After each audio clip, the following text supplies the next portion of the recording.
Hello and welcome to Flawless Judgment. I'm Rob. And I'm Raybes. Today we'll be reviewing Silent House, scheduled to be released March 9th. Trapped inside her family's lakeside retreat, a young woman finds she is unable to contact the outside world, and a lot of horrific things occur. At 7:20 p.m., one of the most shocking and twisted incidents ever recorded befell Sarah Murphy and her father. Their ordeal lasted 88 minutes. Witness these true events in real time. Hey, Dad. Hey, sweetie. I checked your Facebook page. What's his name wrote on your wall again? God, I should never have added you. How long's it been since you were out here? A long time. Years. What are you doing here now?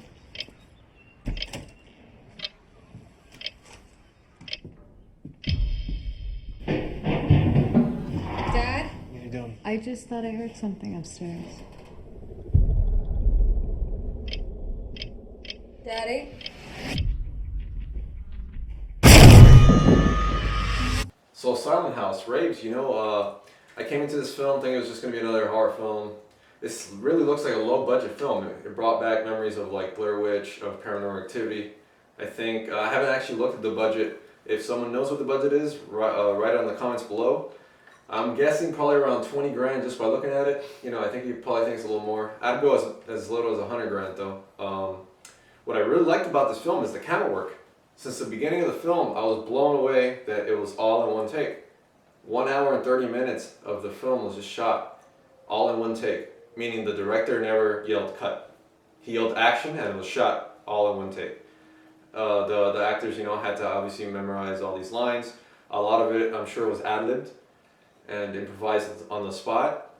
The only time I could think maybe there was a cut was when the lights went off. They could easily do that. Mm-hmm. Obviously, do you believe this film was shot on digital or film? Because I don't really know too much about the movie. All I know is that they said that I read about it that they did long sequences. Yeah. They just stretched it out as far as they could go, and it felt like one take. Yeah. But it really there does. There are no cuts though. It doesn't feel like cuts. Very well, possibly. I mean, there's tricks around it, especially in Hollywood, but yeah. It was all shot in one take as far as you could see it. Whether it was a digital camera or a film camera, they obviously had to swap cameras in the middle of it. If it was all one take, because no cameraman's going to hold a camera for an hour and a half on the shoulder. That is extremely heavy.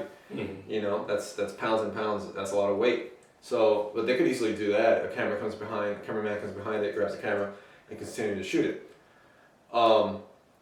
This film just it's basically one location type of film. The house. You go outside the house, but yeah, around the lakeside. Around the lakeside of it.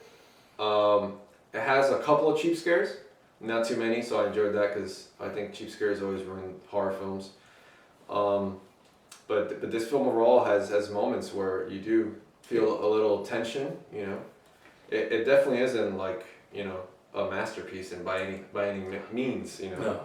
I don't think it's even something I would buy, but I think it's pretty passable here. I think I was more, probably because I came with low expectations, I was more impressed. Well, for me, I think that when I don't want to give away anything, but there's a scene where she uses a Polaroid snapshot to see, and there's a scary guy that comes out, and I thought that was really cool how they got that to work. Because if I would have done that with your video cameras that we're using now, it probably would have looked cheesy. And it's amazing how with them. Talking about. No, the quality would look absolutely, good, but the way we would film it, it'd probably be like, blah. Yeah. It would look weird, but with the way they got it to the mood, they got the mood to feel like a found footage kind of movie, even though it wasn't found footage.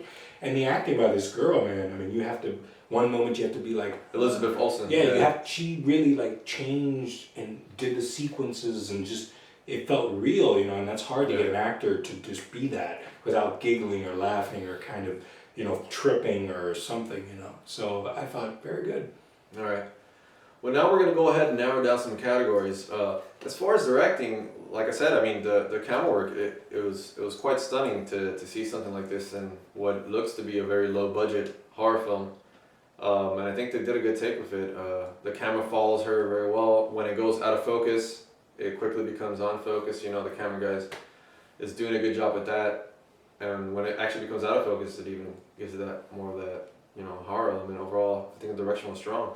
Yeah, strong direction. When you can get an actress to just make you, let's go and don't stop, just keep acting, Yeah. and you trust in that director, you're gonna get strong direction. That was good direction. As far as story here, that part is weak. The story's weak. I mean, it's just another horror film. I actually predicted what was going to occur later on in the movie. I didn't tell you anything. You did, right? but I predicted it. I knew what the twist was going to be. Basically, I saw it coming, and I was hoping, I was going to be wrong, so I can, be more surprised. But no, you could pretty much predict what the story is, and it's just a weak story. It's not anything original. yeah, it's like The Shining or something like as good as the David Lynch movies, Mulholland Drive and Eraserhead and all those kind of movies.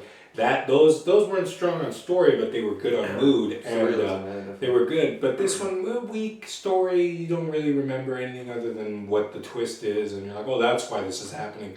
And other than that, it's like it doesn't feel like a horror story being told to you. It's like it's an event happening, Yeah. being trapped in this house. It's basically a girl walking around her house, seeing frightening things. Yeah, frightening things, yeah. Yeah.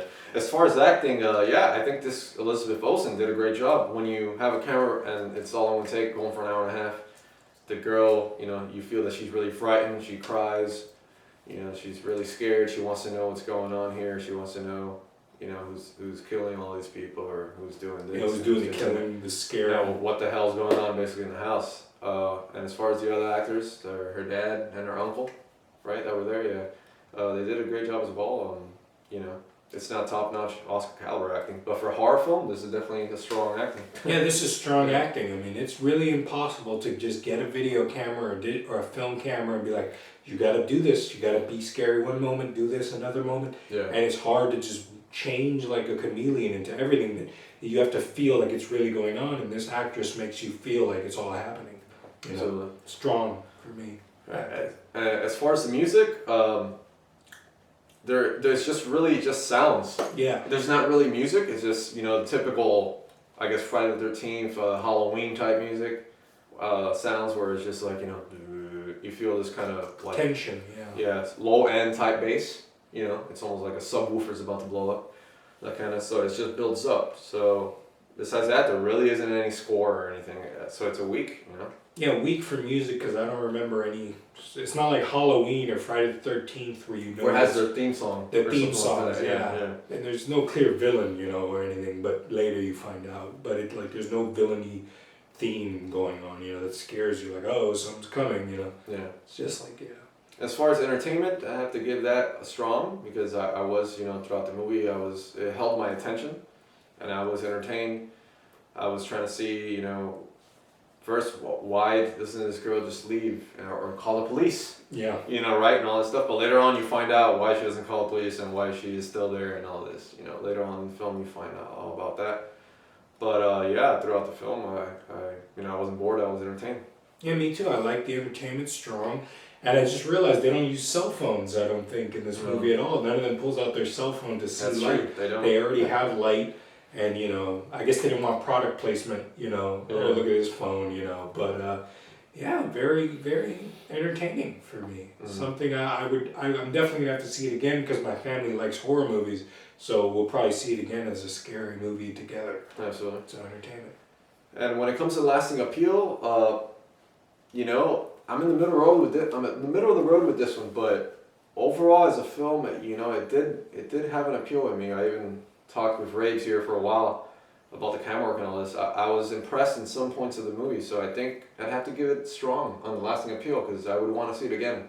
When I know a movie has a lasting appeal if I would want to see it a second time, and I wouldn't mind seeing Silent House a second time.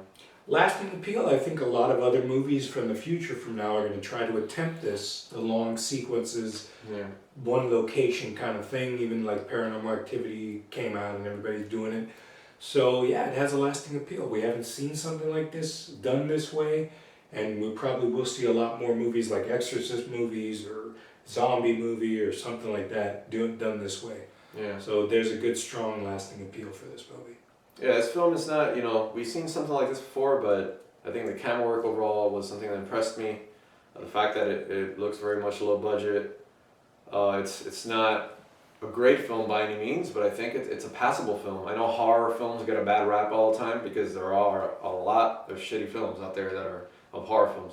But every now and then, you know, a decent one comes, and I think Silent Hill is a decent horror House. Silent House. film. Silent House is a decent horror film. Yeah, Silent Hill was good You too. know, yeah. I'm more or less in the, you know, maybe 51 to 52% liking it and 48 to 49 disliking it, but I give it a strong overall. I recommend this film. Yeah, overall it's strong because of this actress. I hope we see more of her. I hope she goes and branches off. I think she can do anything. If she can do this, she can do anything. Yeah, it was good acting. Well, that's all for today for Flawless Judgment. I'm Rob. And I'm Raybes. We'll see you all next week.